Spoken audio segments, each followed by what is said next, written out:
안녕하세요. 자, 오늘은 맥스 3강 한번 시작해 보도록 하겠습니다. 오늘은 머그컵을 하나 만들어 보면서 스무딩 그룹에 대해서 좀 간단히 설명을 드리려고 해요.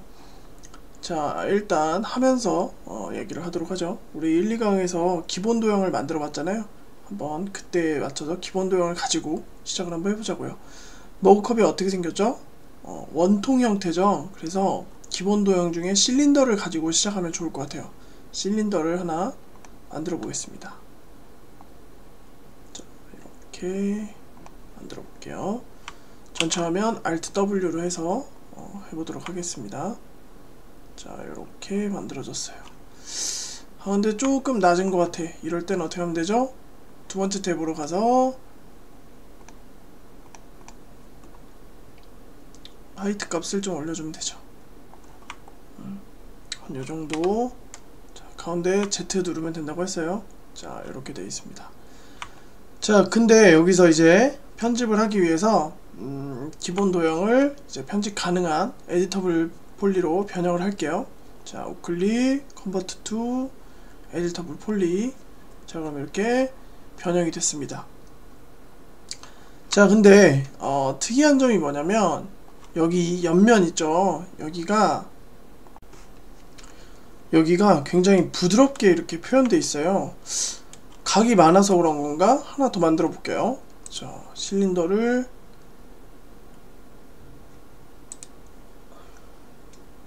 옆에다가 하나 더 만들어 보겠습니다.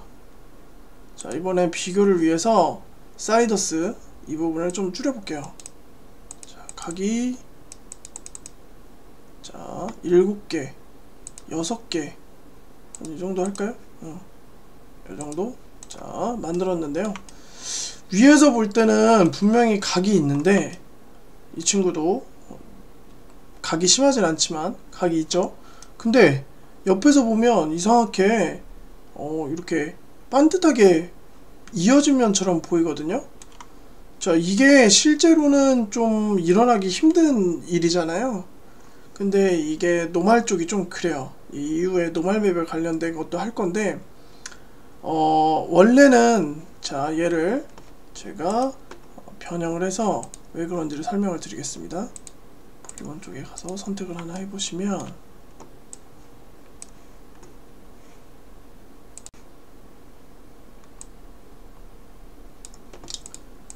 자, 이쪽에 보면 여기 스무딩 그룹이라는 요 카테고리가 있는데 이 부분에 4자가 이렇게 파랗게 빛나거든요. 자, 그리고 위쪽 면을 하면 일자가 이렇게 있고요. 그죠? 이렇게 1과 4로 뭔가 나눠져 있고 밑에 쪽엔 또 1로 돼 있네요. 자, 이건 뭐냐면 같은 숫자끼리 하나로 묶어 놓은 건데요. 자, 노말이라는 게 원래는 스무딩 그룹을 없애볼게요. 자, 이렇게 보여야 되거든요. 지금 이제 보이시죠? 우리가 흔히 알고 있는 형태로 이제 스무딩 그룹을 다 없앤 거예요. 자, 원래는 노말이라는 게 얘가 바라보고 있는 정면으로 이렇게 보여지는 거거든요, 다. 그래서 지금은 면에 꺾이는 정도에 밖에 맞는데 얘가 만약에 이렇게 같이 두 개를 묶고 나서 하나의 스무딩 그룹으로 묶어버렸죠? 그럼 어떻게 되냐면 이 두 개가 가리키고 있던 노말 방향의 중간 값으로 얘를 표현해줘요. 무슨 말인지 이해되시나요? 접은 것처럼 보였던 이유는 얘들이 다 각자 다른 노말 어떤 그룹 노말 값을 가지고 있었는데 제가 방금 여러 개의 면을 선택해서 하나로 묶어버렸잖아요. 그것처럼 하나로 묶으면 바라보고 있는 모든 면들의 평균 값을 정해서 그 값을 하나의 그룹으로 다 똑같이 뿌려줘요. 그래서 마치 이어진 것처럼 표현해주는 거거든요. 근데 다른 도형은 안 그런데 실린더는 이렇게 만들자마자 스무딩 그룹이 먹혀있는 상태로 돼 있어요. 이해가 되시나요? 그래서 이렇게 돼 있는 거고요. 이 친구도 마찬가지로 폴리곤을 선택하면 이렇게 스무딩 그룹이 다 돼 있어요. 클리어 올을 자 해서 전체를 없애버리면 이렇게 되죠. 얘도 자, 요게 스무딩 그룹 하나의 어떤 이어진 면으로 표현해준다.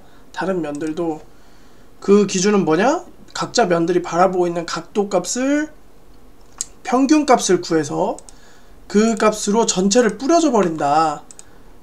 이해되시나요? 그렇게 이해를 하시면 됩니다. 자, 그럼 이제 이 친구를 만들었는데 우리 그때 배웠던 거 QWER에서 이거 QWER에서 얘를 가운데 값으로 한번 맞춰볼까요? 0 0 0 그러면 중앙점이 정확히 맞게 이렇게 했죠. 자, 그러면 일단 이 친구를 여기를 뚫어야 돼요. 머그컵은 어떻게 돼 있어요? 이렇게 해서 뚫려 있죠. 자, 한번 뚫어 보도록 하겠습니다. 자, 먼저 이 윗면에서 특정한 두께만큼, 머그컵이니까 두께만큼 나가서 여기가 이렇게 뚫려서 안으로 들어가야겠죠. 자, 그러면 이 면을 작게 줄인다, 약간 그런 때 쓰는 명령어인데요. 모디파이어의 inset이라는 명령어입니다. 한번 써볼게요. 하고 싶은 면을 잡았죠? 그 다음에 inset을 눌러줘요. 그러면 요런 커서가 바뀌죠. 이 상태에서 잡고 드래그 합니다. 그러면 요렇게 안으로 작아지는 게 보이실 거예요. 한번 해보세요. 자, 그럼 요렇게 만들어졌죠. 자, 그 다음에 다시 얘를 안으로 집어 넣어야 되는데요. 한번 집어 넣어 볼게요. 그러면 요렇게 됩니다. 우리가 원하는 건 이런 형태가 아니죠. 두께가 있어야 되니까 얘가 이 상태로 들어가야 되잖아요. 자, 그래서 이번에는 익스트루드라는 메뉴를 실행을 해볼 거예요. 익스트루드 해서 잡고 안으로 밀어 넣습니다. 자, 우클릭해서 빠져나오시고, 자, 그러면 들어가졌죠. 근데 어느 정도 들어갔는지 지금 안 보이잖아요. 그럴 때는 Alt W를 눌러서 여기 측면에 있는 요거 이 뷰를 풀게요. 프론트도 괜찮고요. 자, 해서 안쪽 면을 요렇게 집어넣습니다. 자, 오늘 사용한 모디파이어 툴 중에서 추가 사항이 조금 있는데요. 자, 그 부분에 대해서 간단히 조금 더 설명을 추가하고 갈게요. 자, 일단 인셋 툴에서 아까 윗부분을 만들 때 인셋 직접 눌러서 요렇게 드래그 해서 마무리 지었었잖아요. 자, 근데 이 방법 외에도 그 옆에 보면 요렇게 창을 켜는 이 버튼이 있거든요. 자, 요걸 한번 눌러볼게요. 자, 그러면 방금 줬던 그 인셋 값이 그대로 들어간 미리 보기가 있어요. 자, 근데 여기서 수치를 제가 다시 재조정할 수도 있고요. 이렇게 직접 조절할 수도 있고, 그죠? 그 다음에 이거는 이제 오케이 승인하는 거고, 이건 취소겠죠, 당연히. 그 다음 플러스는 한 번 더 정해진 값으로 이런 식으로 만들어낼 수가 있습니다. 자, 그리고 그러면 이제 오늘 배웠던 익스트루드도 마찬가지겠죠. 익스트루드, 자, 면을 익스트루드 해서 이렇게 위아래로 이런 식으로 익스트루드 했었는데요. 자, 이 부분도 앞서 했던 것처럼 창을 열어서 이렇게 수치값을 넣을 수도 있고요. 그죠? 직접 입력할 수도 있고,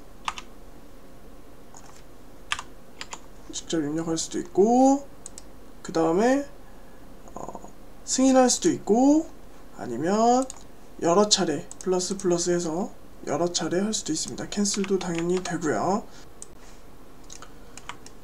자, 그러면 제가 원하던 모양이 어느 정도 됐어요. 자, 이제 손잡이를 만들어야겠죠. 자, 손잡이를 만들 때 정확히 이쪽 안쪽 이쪽으로 이렇게 나와야 되잖아요. 만약에 예를 들어 제가 면을 이런 데를 잡고 잡아 빼버리면 이상하게 보일 거란 말이에요.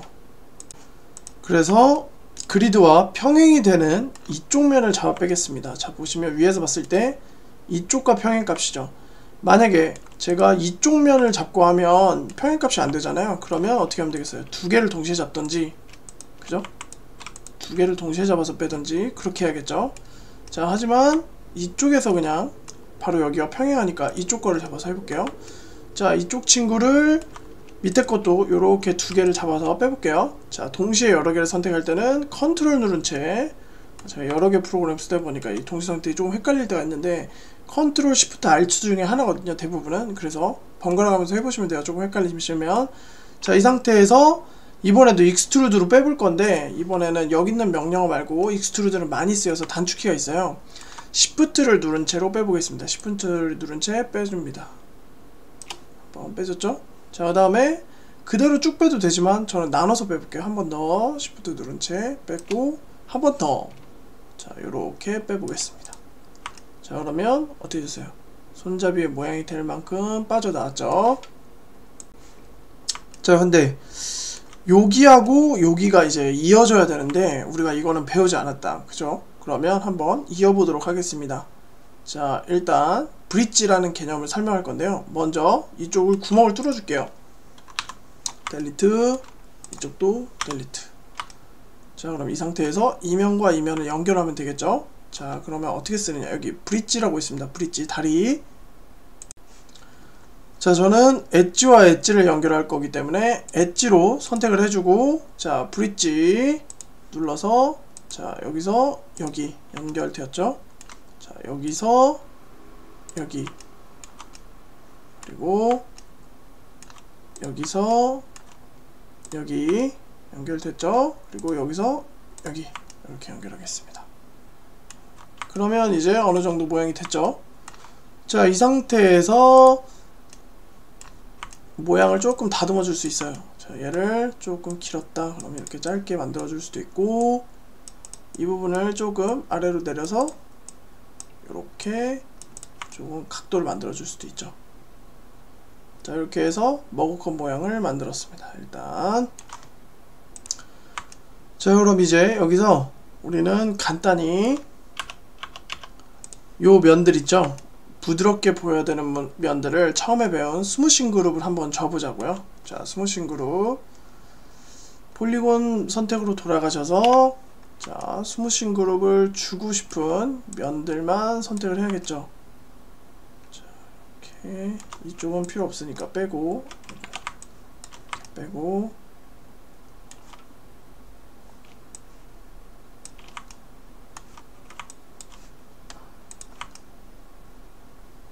백페이스 선택은 본인이 생각을 해서 필요하면 키시고 안 필요하면 끄셔도 됩니다. 자, 이렇게 해서 빼고, 안쪽도 빼버리고,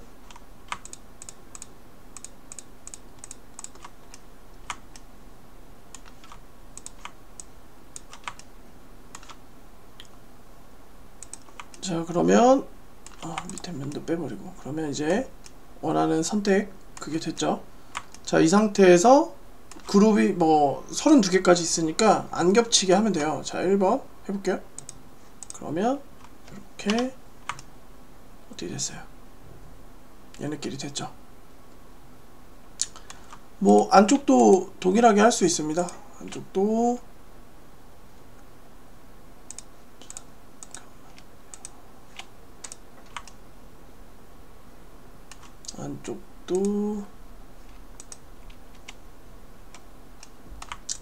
제가 저걸 안 배웠으니까 그냥 선택할게요. 안쪽도 그냥 이렇게 선택을 해서, 아깐 1번이었죠. 근데 1번에다 주면 어떻게 되겠어요? 얘들이랑 평균값을 줘서 이상해져 버리겠죠? 그래서 2번으로 선택합니다. 그러면 안쪽은 안쪽 길이. 자, 그리고 아무거나 하나 선택해보면 스무싱 그룹이 어디에 속해 있는지 이렇게 마킹을 해줘요. 그죠? 그리고 여기랑 여기를 동시에 선택하면 어떻게 되느냐, 지금 다른 그룹인데 1, 2번 우리 예측할 수 있죠? 근데 둘 다 지금 선택되어 있어서 이렇게 숫자가 안 보이는 형태로 이렇게 표현이 됩니다. 자, 그래서 이런 식으로 스무싱 그룹을 줄 수 있습니다. 자, 요거는 이제 로우폴 상태에서 하는 거고요. 조금 더 들어가면 여기서 서브 디바이드라고도 하고, 이 맥스에서는 터보 스무스라고 하는데요. 면을, 이 4개의 면을 4등분을 해서 더 높은 하이폴로 만드는 그런 모디파이어가 있거든요. 그거를 한번 줘보도록 할게요. 자, 여기서 모디파이어에서 터보 스무스니까 T 누르면 터보 스무스 있죠. 자, 얘를 주면 요렇게 면이 하나 있던 애를 4등분해서 더 부드럽게 이렇게 표현해 줄 수도 있습니다. 지금 보이시죠? 이렇게. 자, 근데 이렇게 좀 찌그러지는 부분은 다음 시간에 조금 더 설명을 해드릴게요. 자, 그리고 이 터보 스무스 단계는 여기서 이런 식으로 올려서 더 하이폴 형태로 만들 수도 있어요. 그리고 컵 색깔이야 뭐 여기서 맥스에서 지원하는 매테리얼 컬러를 바꿔서 이렇게 바꿀 수도 있습니다.